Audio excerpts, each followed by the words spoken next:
today's lecture we are discussing about the crystal lattice. In a previous lecture we are discussed about the classification of crystalline solid. Crystalline solids are classified into four types depending upon arrangement of atoms, molecules or ions, and second is what? Intermolecular force of attraction. We all are well known about the definition of a crystalline solid. Say this definition is all repeated in a definition of crystal lattice. Only addition is what? Only addition is the arrangement of atoms, particles or molecules present in a solid in a what? Three-dimensional structure is called as what? Crystal lattice. See here, what is the meaning of crystal lattice? What is the definition of crystal lattice? A solid in which constituent atom, particles, molecules, ions are arranged in definite repeating order in three-dimensional structure. What is the definition of crystal lattice? Crystal lattice is the definition. This definition is related to the definition of crystalline solid. Crystalline solid, if we add only one sentence in a definition of crystalline solid, this is what? In three-dimensional structure, this definition is get converted into definition of a crystal lattice. See here, up to this all definition is the definition of crystalline solid. What is the definition of crystalline solid? A solid in which constituent atom, particles, molecules, ions are arranged in definite repeating order. If we add only one sentence, and this is what? In three-dimensional structure, this definition is get converted into definition of crystal lattice. Then what is the meaning of crystal lattice? If we arrange the solid in a three-dimensional structure, this solid is called as crystal lattice. This arrangement is called as crystal lattice. This arrangement of atom, particle, molecules and ions are called as what? Crystal lattice. After that, if all of you know the definition of crystal lattice, only one sentence added in a definition. This sentence is what? In three-dimensional structure. If we arrange the crystalline solid in a three-dimensional structure, this definition is called as crystal lattice. After that, see here, what is the definition of a lattice point? What is the meaning of lattice point? Lattice point, it is the position occupied by atom, ion, molecule of a solid in the crystal lattice. What is the meaning of lattice point? Lattice पॉईंटचं meaning काय होतं बघा, की जे crystalline solid मध्ये present असणारे atoms असतील, ions असतील, मॉलिक्युल्स असतील, त्यांची जी अरेंजमेंट आपण केली आहे ती कशामध्ये करायची आहे? क्रिस्टल लॅटिस मध्ये जर करत असाल तर त्याला काय म्हणायचं आहे? Lattice point. तर समजा आपण लेक्चर कंडक्ट करतो, ह्या लेक्चरला प्रत्येक जण त्यांच्या बेंचवरती जर जाऊन बसत असेल तर प्रत्येकाने जी पोझिशन ऑक्युपाय केलेली त्या बेंचवरती त्याला काय म्हणायचं आहे? लॅटिस पॉईंट म्हणायचं. फक्त आपल्या क्रिस्टलाइन सॉलिडच्या किंवा क्रिस्टल लॅटिसच्या बाबतीमध्ये काय सांगायचं आहे? लॅटिस पॉईंट म्हणजे काय असतील? द कन्स्टिट्युएंट आयन, मॉलिक्यूल, ॲटम्स यांनी जी पोझिशन ऑक्युपाय केलेली, कुठली पोझिशन ऑक्युपाय करणार तुमच्या क्रिस्टल लॅटिस मध्ये, म्हणजेच काय? क्रिस्टलाइन सॉलिडची थ्री डायमेन्शनल म्हणजे अरेंजमेंट केली, क्रिस्टल लॅटिस मिळाला. त्या क्रिस्टल लॅटिस मध्ये जे आयन्स आले, मॉलिक्युल्स आले, पार्टिकल्स आले किंवा ॲटम्स आले, त्यांच्या पोझिशनला आपण काय म्हणायचं आहे? Lattice point. Then what is the definition of lattice point? A position which are occupied by atom, ion, molecule of a solid in the crystal lattice is called as lattice point. See here, only you all remind the definition of crystal lattice and lattice point. The details of crystal lattice and lattice points is continue here. Crystal lattice as well as lattice point. Crystal lattice आणि lattice पॉईंटच्या definitions नंतर what is the meaning of unit cell and what is the classification of unit cell? See here, what is the meaning of unit cell?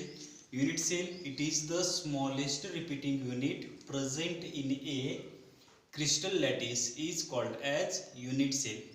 Example consider करा, एखाद्याचं तुम्ही बर्थडेचं celebration करताय, birthday celebrate करताय. ते birthday celebrate करत असताना बर्थडेचा जो काही केक असेल त्या केकमधून जर तुम्ही स्मॉल पीस काढून घेत असाल तर ती small piece indicates what unit cell present in your cake. मला फक्त सांगताना काय सांगायचं आहे, तुमचा जो क्रिस्टल लॅटिस असेल, क्रिस्टल लॅटिसमध्ये काय असणार, क्रिस्टल लॅटिसचं स्ट्रक्चर कसं असणार ते मी तुम्हाला एक्सप्लेन करणार आहे. तुम्ही आता समजून घ्या युनिट सेल कशाला म्हणायचं आहे. युनिट सेल म्हणजे हा असा पार्ट आहे की जो कंटिन्युअसली काय होतोय, रिपीट होतोय. कशामध्ये, क्रिस्टल लॅटिसमध्ये. आणि त्या स्मॉलेस्ट रिपीटिंग युनिटला आपण काय म्हणणार, युनिट सेल म्हणणार आहे. म्हणजे काय असेल बघा, जो स्मॉल पीस तुम्ही रिप्लेस आउट करून घेताय तो त्या स्मॉल पीसला युनिट सेल म्हणायचं आहे. आणि जेवढा तो केक असेल त्या टोटल केकला आपण काय म्हणणार आहे, क्रिस्टल लॅटिस म्हणणार आहे. त्या क्रिस्टल लॅटिस मधला स्मॉल पीस जर आपण काढून घेत असाल तर त्याला काय म्हणायचं आहे, युनिट सेल म्हणायचं. मग युनिट सेलची काय डेफिनेशन होते बघा, it is the smallest repeating unit present in crystal lattice. Crystal lattice मधून एक स्मॉल पीस जर तुम्ही काढून घेत असाल तर त्याला काय म्हणायचं आहे, युनिट सेल म्हणायचं आहे. मग तो स्मॉल पीस आपल्याला कसा दिसणार ते पण समजून घ्या. कारण क्रिस्टल लॅटिस मध्ये जे पार्टिकल्स आहेत किंवा मॉलिक्युल्स आहेत त्यांची अरेंजमेंट आपण कशी केली आहे, 3 डायमेन्शनल अरेंजमेंट की जी आपल्या डोळ्याला सहजासहजी दिसत नाही. मग क्रिस्टल लॅटिसच्या बाबतीमध्ये काय सांगितलं, त्याची डेफिनेशन आपण बघितली. क्रिस्टल लॅटिस कशाला म्हणायचं आहे, क्रिस्टलाइन सॉलिडची जर 3 डायमेन्शनल मध्ये अरेंजमेंट करत असाल तर क्रिस्टल लॅटिस. आणि ते क्रिस्टल लॅटिस मधला स्मॉलेस्ट रिपीटिंग युनिट असेल तर युनिट सेल. हे जर 2 गोष्टी लक्षात आल्या असतील तर युनिट सेलचं रिप्रेझेंटेशन कसं असेल किंवा युनिट सेल कसा दिसतो ते पण एकदा क्लिअर करा. युनिट सेल हा सेल दिसतो कोणासारखा, क्यूब सारखा. युनिट सेलचं स्ट्रक्चर कोणासारखं दिसतंय, क्यूब सारखं दिसतंय. हे बघा हा तुमचा cube, this is called what, cube. हा तुमचा कोण झाला, क्यूब झाला. आणि त्याला आपण काय म्हणणार आहे, युनिट सेल. म्हणजे लक्षात ठेवा तुमचा जो क्रिस्टल लॅटिस बनणार आहे तो क्रिस्टल लॅटिस टोटली कोणापासून प्रिपेअर झाला असेल, ह्या क्यूब पासून बनवलेला असेल. पण हे क्यूबचे नंबर्स कसे असतील, क्रिस्टल लॅटिस मध्ये यांचे नंबर्स एन नंबर्स असतील. पण त्या क्रिस्टल लॅटिस मधले जे various number of this unit cell आहे तो फक्त आपण एक जर काढून घेत असाल, हा एक क्यूब जर मी साईडला काढून घेत असेल तर त्याला काय म्हणायचं आहे, युनिट सेल म्हणायचं. आता युनिट सेलचं क्लासिफिकेशन काय करायचं ते बघा. युनिट सेलचं क्लासिफिकेशन काय करायचं ते एकदा क्लिअर करा. युनिट सेलचं आपण क्लासिफिकेशन करतोय ते कशासाठी, युनिट सेल सगळ्यांच्या लक्षात आले का बघा. क्रिस्टल लॅटिस म्हणजे कन्सिडर करा हा टोटली बोर्ड जो आहे तो बोर्ड तुमचा क्रिस्टल लॅटिस आहे की ज्या बोर्डवरती सगळे कोण दिसतात तुम्हाला, क्यूब दिसतात. त्या सगळ्या क्यूब मधला मी फक्त काय केला, एक लोअर साईडचा किंवा कुठल्या तरी एका साईडचा एक क्यूब मी सेपरेट आउट करून घेतला. आणि ते सेपरेट आउट केलेल्या क्यूबला काय म्हणणार, असेच क्यूब तुमच्या क्रिस्टल लॅटिस मध्ये रिपीट होणार आहेत. असेच सगळे स्ट्रक्चर क्रिस्टल लॅटिस मध्ये काय होणार, रिपीट होणार. आता एक्झाम्पल कन्सिडर करा, ह्या रूम मध्ये आपण काय केलंय, भरपूर बेंच आणून टाकलेत, सगळे सेम साईजचेच एकाच प्रकारचे बेंचेस आहेत. त्या सगळ्या बेंचेस मधून मी फक्त एक बेंच काढून घेतला. सगळ्या बेंच मधून जर एक बेंच काढून घेतला तर त्या बेंचला म्हणायचं युनिट सेल. आणि सगळे बेंच जे तुमच्या रूम मध्ये ठेवलेले दिसतात त्यांना म्हणायचं क्रिस्टल लॅटिस. सिंपल डेफिनेशन्स आहेत. क्रिस्टल लॅटिस मध्ये काय सांगायचं आहे, क्रिस्टलाइन सॉलिड मध्ये असणारे जे काही पार्टिकल मॉलिक्युल ॲटम्स असतील त्यांची अरेंजमेंट 3 डायमेन्शनल मध्ये क्रिस्टल लॅटिस. आणि युनिट सेल म्हणजे काय, क्रिस्टल लॅटिस मधला स्मॉलेस्ट पार्टिकल, क्रिस्टल लॅटिस मधला एक स्मॉलेस्ट युनिट, त्याला काय म्हणायचं आहे, युनिट सेल. आता युनिट सेलचं क्लासिफिकेशन कशासाठी बघा, आपण क्रिस्टलाइन सॉलिडच्या बाबतीमध्ये एक गोष्ट लक्षात ठेवली. ती गोष्ट काय बघा, क्रिस्टलाइन सॉलिड मध्ये अरेंजमेंट कोणाची करायची, इट इज मोस्ट इम्पॉर्टंट. मी प्रत्येक लेक्चरला तो शब्द लिहितो, तो म्हणजे कोण, कन्स्टिट्युएंट. प्रत्येक लेक्चरला आपण तो शब्द रिप्रेझेंट करतोय किंवा लिहितोय, तो म्हणजे कुठला आहे, कन्स्टिट्युएंट. तर क्रिस्टलाइन सॉलिड मध्ये जे कन्स्टिट्युएंट दिसतात त्या कन्स्टिट्युएंटची आपण काय करतोय, अरेंजमेंट करतोय. आता युनिट सेल मध्ये काय करायचं आहे, जे आपले कन्स्टिट्युएंट म्हणून कोण कोण आलेत आपल्याकडे बघा, ॲटम्स आलेत, नंतर कोण आले, आयन आले, नंतर कोण, मॉलिक्युल्स. या सगळ्यांची अरेंजमेंट आपण कशामध्ये करतोय आता, क्रिस्टल लॅटिस मध्ये करतोय. आणि यांच्या पोझिशनला, ॲटमची पोझिशन असेल, आयनची पोझिशन असेल किंवा मॉलिक्युलची पोझिशन असेल, त्या पोझिशनला आपण लास्ट डेफिनेशन इथे लिहिली होती. त्या डेफिनेशन मध्ये त्यांना शब्द काय वापरलाय, लॅटिस पॉइंट वापरला. आता मला काय करायचंय, युनिट सेलचं क्लासिफिकेशन करायचं आहे. लक्षात ठेवा, याच्यावरती एक्झाममध्ये बऱ्याच वेळेस क्वेश्चन विचारलाय. युनिट सेलचं क्लासिफिकेशन का करायचं किंवा युनिट सेलचं क्लासिफिकेशन कशासाठी करायचं आहे? कारण ह्या टोटली चॅप्टरमध्ये आपण एक शब्द वापरणार आहे, अरेंजमेंट अँड व्हॉट अरेंजमेंट. आता क्रिस्टलाइन सॉलिडमध्ये कन्स्टिट्युएंटची अरेंजमेंट करतोय. त्या कन्स्टिट्युएंटमध्ये कोण आहेत? ॲटम्स आहेत, मॉलिक्युल्स आहेत. आता लक्षात ठेवा, तुमच्या युनिट सेलमध्ये जे ॲटम, आयन किंवा मॉलिक्युल यांची अरेंजमेंट केलेली असेल, त्या अरेंजमेंटनुसार युनिट सेलचं काय करायचं? क्लासिफिकेशन करायचं आहे. बघा, मी क्लासिफिकेशन तुम्हाला सिंपली सांगतो की जे तुम्हाला सहजासहजी लक्षात येईल. कसं लक्षात येईल बघा. First is what? Primitive unit cell. लक्षात ठेवा, युनिट सेलचं क्लासिफिकेशन काय करायचं आहे? कारण युनिट सेलमध्ये अरेंज करत असणारे ॲटम्स असतील, आयन्स असतील, मॉलिक्यूल असतील, त्यांच्या पोझिशनला आपण नाव दिले लॅटिस पॉईंट. प्रायमिटिव्ह युनिट सेलच्या बाबतीमध्ये काय सांगायचं बघा. जर युनिट सेलमध्ये ॲटम्स हे फक्त आणि फक्त कॉर्नरवरती असतील तर. What is the meaning of primitive unit cell? See here. Primitive unit cell कशाला म्हणायचं आहे? If the atoms or molecules or atoms are present only at the corner of unit cell. This unit cell is called as what? Primitive unit cell. जर तुमच्या unit सेलच्या फक्त corner वरती atoms present असतील तर this unit cell is called as what?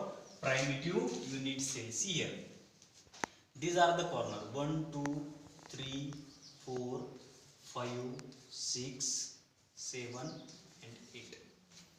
Unit सेलला corner किती दिसतात? 8 corner दिसतात. त्या 8 कॉर्नर वरती जर फक्त ॲटम्स अवेलेबल असतील तर त्या युनिट सेलला म्हणायचं प्रायमिटिव्ह युनिट सेल. काय सांगणार डेफिनेशन बघा. Unit cell in which constituent atoms, molecules, particles and ions present what? Only at the corner is called as primitive unit cell. सगळ्यांच्या जर डेफिनेशन युनिट सेलची लक्षात आली, प्रायमिटिव्ह युनिट सेलची लक्षात आली असेल तर नेक्स्ट डेफिनेशन काय असेल बघा. सेंटर्ड युनिट सेल किंवा non primitive unit cell. Primitive unit cell म्हणजे काय? आणखीन एकदा बघा. जर ॲटम्स फक्त कॉर्नर्स वरती अवेलेबल असतील तर, ॲटम्स फक्त कुठं असतील तर कॉर्नर्सवरती अवेलेबल असतील तर प्रायमिटिव्ह युनिट सेल. आता ॲटम कॉर्नरवरती पण आहेत, आणखीन कुठे आहेत बघा. तुमच्या फेसवरती असेल. आता कन्सिडर करा, आपण ज्या रूममध्ये बसलो आहे, आपण तुम्ही घरी बसून अभ्यास करत असाल किंवा क्लासेसमध्ये बसत असाल किंवा आता जे आहे रूममध्ये आपण स्टडी करतोय, डिस्कस करतोय, ह्या रूमला किती फेसेस आहेत बघा. बॅक साईड 1 2 3 4 5 and 6 फेसेस आहेत. 6 फेसवरती, प्रत्येक फेसवरती काही ना काही ॲटम्स असतील तर. आता बघ, लक्षात ठेवा, हा युनिट सेल आहे. आपण ज्या रूममध्ये बसलो ते रूम काय? युनिट सेल आहे. आता ह्या युनिट सेलमध्ये फक्त कॉर्नर्सवरती, आता ह्या जर रूमला बघितलं तर कॉर्नर्स किती असणार आहेत? डेफिनेटली 8 कॉर्नर असणार. 8 कॉर्नर्स आहेत. त्याचा अर्थ काय बघा की प्रत्येक कॉर्नरला जर फक्त ॲटम्स बसलेला असेल तर त्याला म्हणायचं व्हॉट? Primitive unit sale. आता ह्या रूमला तुम्ही इथून पुढं युनिट सेल म्हणून कन्सिडर करायचं. युनिट सेल म्हणजे मी इथे लेक्चर घेतोय म्हणून मी युनिट सेल म्हणू शकतो ह्या रूमला. आता तुम्ही ज्या ठिकाणी बसून हा माझा लेक्चर बघत असाल किंवा अटेंड करत असाल त्या रूमला तुम्ही युनिट सेल कन्सिडर करा आणि त्या युनिट सेलला कन्सिडर करून काय करा, फक्त तुम्ही बसलेला अभ्यास करत असताना तुम्ही एक लक्षात ठेवा की फक्त ॲटम्स जर कॉर्नरला दिसत असतील तर, कारण आपल्या क्रिस्टलाइन सॉलिडमध्ये आहेच कोण हो? ॲटम्स आहेत, मॉलिक्युल्स आहेत, पार्टिकल्स आहेत आणि आयन्स आहेत. हे जर कॉर्नरला असतील तर त्या युनिट सेलला म्हणायचं प्रायमिटिव्ह युनिट सेल. आता हे कॉर्नरवरती पण आहेत आणि ॲज वेल ॲज कशावरती आहेत? ईच फेसवरती. म्हणजे ह्या जे फेस दिसतात प्रत्येक फेसवरती असतील. तसं जर स्ट्रक्चर असेल तर this structure is called as what? See here 1 2 3 4. These 4 are the atoms which are present on each face. In this cube, this side also indicates what? One particle and back side also indicate what? One particle. 6 face. Due to that reason, how many number of 6 face असतील तर how many number of particles or atoms present in this 6 face? Definitely 6 number of atoms. मला सांगायचं काय? एकदम simply लक्षात ठेवा की unit सेलची डेफिनेशन जर लक्षात आली असेल, क्रिस्टल लॅटिस मधला स्मॉलेस्ट पार्टिकल म्हणजे युनिट सेल. म्हणजे केक 100 वेळेस तेच मी एक्झाम्पल सांगतोय. केक घेतला, केक मधला एक स्मॉल पीस काढला, त्याला युनिट सेल म्हणायचं आहे. बाकी जे केकचं सगळं स्ट्रक्चर दिसते त्याला क्रिस्टल लॅटिस म्हणायचं आहे. युनिट त्या केक मधला मी स्मॉल पीस काढतोय म्हणजे त्याला कन्सिडर करा कोण आहे तुमचा? हा क्यूब आहे आणि तो जो केक बनलेला आहे तो टोटली क्यूबने बनला असं कन्सिडर करायला काय हरकत आहे जर लक्षात ठेवायचं असेल तर. आणि त्याच्यामधून मी एक काढून घेतोय तो म्हणजे युनिट सेल आणि तेच स्ट्रक्चर रिपीट होते म्हणून आपण डेफिनेशनमध्ये शब्द वापरलाय स्मॉलेस्ट रिपीटिंग युनिट. म्हणून इथे शब्द वापरला की तो युनिट कसा असला पाहिजे रिपीट होणार असला पाहिजे त्याला युनिट सेल म्हणायचं क्रिस्टल लॅटिसमध्ये. आता क्लासिफिकेशनमध्ये सांगितलंय प्रायमेटिव्ह युनिट सेल हे सगळ्यांच्या लक्षात आलं की प्रायमेटिव्ह युनिट सेल म्हणजे काय असणार sir unit cell in which constituent atom molecule ions and particles present at what only at the corner is called as primitive unit cell. What is the meaning of centered unit cell or non primitive unit cell? centered नाव द्या किंवा non primitive म्हणा. centered unit cell मध्ये काय सांगायचं आहे if the constituent atoms particles molecules or ions ह्या सगळ्यांना replace करून एक सिंपल शब्द वापरा तो म्हणजे कुठला आहे. हे सगळे शब्द जर तुमच्या लक्षात ठेवायला नको असतील तर एक सिंपल वर्ड वापरा तो म्हणजे कोण आहे लॅटिस पॉइंट. या सगळ्यांना सोडून दुसरा एक शब्द वापरा तो म्हणजे कोण lattice point. If lattice points present only at the corner as well as each face of the body or center of the body is called as centered unit cell. Unit सेलच्या क्लासिफिकेशन मध्ये first कोण आहे बघा तुमचा primitive unit cell. कशाला म्हणायचं primitive unit cell unit cell in which constituent atoms molecules or ions ह्या तिघांना सोडून आणखीन एक शब्द आपण वापरू शकतो तो म्हणजे कुठला lattice point present only at the corner is called as primitive unit sale.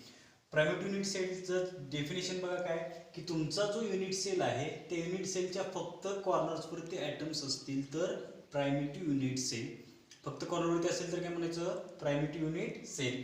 आता प्रायमेटिव्ह युनिट सेलला दुसरं नाव काय बघा primitive unit cell is also called as what simple cubic crystal and it is represented by using what SCC. Diagrammatically representation बघा एक आपण cube घेतलाय त्या क्यूबमध्ये काय केलंय 8 कॉर्नर्स आहेत 8 कॉर्नर्सला 8 नंबर ऑफ ॲटम्स अवेलेबल असतील तर त्याला कुठलं युनिट सेल म्हणायचं primitive unit cell. Primitive unit सेलच्या डेफिनेशन नंतर आता काय बघा सेकंड पार्ट कुठला आहे तुमच्या युनिट सेलच्या क्लासिफिकेशन मध्ये सेकंड कोण आहे तुमचं बघा सेंटर्ड युनिट सेल. डेफिनेशन काय बघा सेंटर्ड युनिट सेलची a unit cell in which constituent atom molecule ion ह्या तिघांना मिळून लॅटिस पॉइंट म्हणू शकता. Ion present at the corner तुमच्या क्यूबच्या कॉर्नरवरती असतील as well as other side of cell कॉर्नरवरती पण आहेत आणखीन कुठं कुठं असू शकतात बघा एक तर तुमच्या फेसवरती किती फेस आहेत युनिट सेलला 6 आहे 6 फेसच्या सेंटरला असू शकतात कारण सेंट्रल युनिट सेल आहे आणि सेकंड तुमचा कोण असेल डायरेक्टली त्याच्या सेंटरला पण अवेलेबल असेल असा जर युनिट सेल असेल तर त्याला काय म्हणायचं आहे सेंटर्ड युनिट सेल. आणखी एकदा बघा what is the meaning of centered unit cell ज्या युनिट सेलमध्ये कॉन्स्टिट्युएंट ॲटम मॉलिक्यूल आयन्स हे कुठं अवेलेबल असतील त्याच्या कॉर्नरवरती ॲज वेल ॲज ईच फेसवरती प्रेझेंट असतील तर त्या बॉडीच्या सेंटरला अवेलेबल असतील तर त्याला काय म्हणायचं आहे centered unit cell. Diagrammatically representation बघा सेंटर युनिट सेलचं कसं रिप्रेझेंटेशन आहे क्यूब घेतला cube is nothing but what unit cell. How many number of 1 2 3 4 5 6 7 8 corners आहेत 8 कॉर्नरवरती ॲटम्स आहेत आणखीन काय कॉर्नरवरती असायला पाहिजे त्याच्यासोबत आणखीन कुठे ॲटम्स असायला पाहिजे तुमच्या प्रत्येक फेजवरती असायला पाहिजे किंवा हा जो क्यूब आहे या क्यूबच्या सेंटरला अवेलेबल असेल तर त्याला काय म्हणायचं आहे सेंटर्ड युनिट सेल. आता मी तुम्हाला सांगताना काय सांगतो बघा त्या युनिट सेलच्या कॉर्नरवरती असायला पाहिजे फेजवरती असायला पाहिजे फेज म्हणजे तुमची साईड फेजवरती असायला पाहिजे आणखीन त्याच्या सेंटरला पण अवेलेबल असायला पाहिजे असं असेल तर तो युनिट सेल कुठला असेल सेंटर्ड युनिट सेल. आता असं बघा दोन कन्फ्युजन मला दिसत आहेत सर एकतर त्याच्या फेजवरती असायला पाहिजे किंवा पहिली कंडिशन एकतर फेजवरती असायला पाहिजे दुसरं तर आणखीन काय सांगतो मी त्या युनिट सेलच्या सेंटरला पण असायला पाहिजे. मग फक्त फेसवरती असतील तर त्यांना काय म्हणायचं आणि सेंटरवरती असतील तर त्यांना काय म्हणायचं म्हणून सेंटर युनिट सेलचं नंतर काय करायचं क्लासिफिकेशन करायचं आहे. क्लासिफिकेशन कसं आहे बघा क्लासिफिकेशन मध्ये काय सांगायचं first is what body centered unit cell. What is the meaning of body centered unit cell. Second is what face centered unit cell. Face centered unit cell. And third is what? End centered unit cell. Central unit cell सगळ्याच्या लक्षात आले का बघा. ज्या unit सेलमध्ये atoms हे कॉर्नरवरती असतील, बॉडीच्या फेसवरती असतील किंवा बॉडीच्या सेंटरला असतील तर त्याला म्हणायचं सेंट्रल युनिट सेल. त्यानंतर सेंट्रल युनिट सेलचं क्लासिफिकेशन कसे बघा. बॉडी सेंटर्ड युनिट सेल त्याला रिप्रेझेंट केलं जातं BCC च्या फॉर्ममध्ये. नंतर कोण आहे बघा center face centered unit cell FCC. नंतर कोण आहे एंड सेंटर्ड युनिट सेल. आता मला सांगायचं आहे का बघा what is the meaning of body centered unit cell ते सगळेजण क्लिअर करा. बॉडी सेंटर्ड युनिट सेलची डेफिनेशन काय येणार बघा. A unit cell in which constituents atom, molecule, ion present at the corner and corner वरती असायला पाहिजे. आणखी कुठं असायला पाहिजे बघा. At corner as well as center of the body. जर तो युनिट सेल कसा दिसत असेल कॉर्नर वरती ॲटम्स असणार असावा किंवा त्या युनिट सेलच्या सेंटरला एक ॲटम असावा असा जर युनिट सेल असेल तर त्याला कुठलं युनिट सेल म्हणायचं. Body centered unit cell. बघा आणखी एकदा डेफिनेशन सांगतोय. What is the meaning of body centered unit cell. Unit cell in which constituent कोण कोण आहेत आपल्याकडे ॲटम मॉलिक्यूल आयन्स हे कुठं असतील तर तुमच्या युनिट सेलच्या कॉर्नरवरती असतील ॲज वेल ॲज युनिट सेलच्या सेंटरवरती अवेलेबल असतील तर त्याला म्हणायचं बॉडी सेंटर्ड युनिट सेल. ही जर डेफिनेशन लक्षात आली असेल ते diagrammatically representation body centered unit सेलच्या कॉर्नरवरती असतील आणि सेंटरला एक असेल तर. फेस सेंटर्ड युनिट सेलच्या बाबतीमध्ये काय सांगायचं बघा. फेस सेंटर्ड युनिट सेल कशाला म्हणायचं आहे. ज्या युनिट सेलमध्ये ॲटम्स हे कॉर्नरवरती असतील आणि ह्या क्यूबला किती फेस आहेत 6 नंबर ऑफ फेस 6 फेजवरती ॲटम्स असतील तर त्याला काय म्हणायचं आहे. त्याला काय म्हणायचं फेस सेंटर्ड युनिट सेल. बघा definition. What is the meaning of face centered unit sale.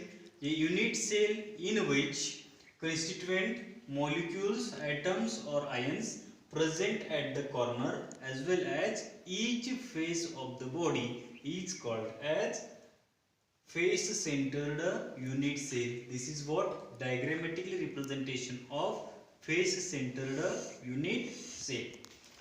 Third is what end centered unit cell. आता बघा end centered unit cell कशाला म्हणायचं आहे. ज्या युनिट सेलमध्ये ॲटम्स हे फक्त आणि फक्त कॉर्नरवरती अवेलेबल असतील आणि कुठल्याही दोन अपोजिट एंडला अवेलेबल असतील तर त्याला काय म्हणायचं आहे. त्याला काय म्हणायचं एंड सेंटर्ड युनिट सेल. त्याला आपण काय म्हणणार एंड सेंटर्ड युनिट सेल. बघा लक्षात आले का तुमच्या. युनिट सेल कशाला म्हणायचं आहे. Smallest repeating unit present in crystal lattice. Crystal lattice कशाला म्हणायचं आहे. क्रिस्टलाइन सॉलिडचे अरेंजमेंट कशामध्ये करायचे 3 डायमेन्शनल मध्ये करायचे. क्रिस्टल लॅटिस तयार झाला. त्या क्रिस्टल लॅटिस मधून आपण काय केलं एकच युनिट काढून घेतला तो झाला युनिट सेल. त्या युनिट सेलचं क्लासिफिकेशन कशावरून तुमच्या ॲटमच्या पोझिशनवरून. कसं क्लासिफिकेशन केलं बघा.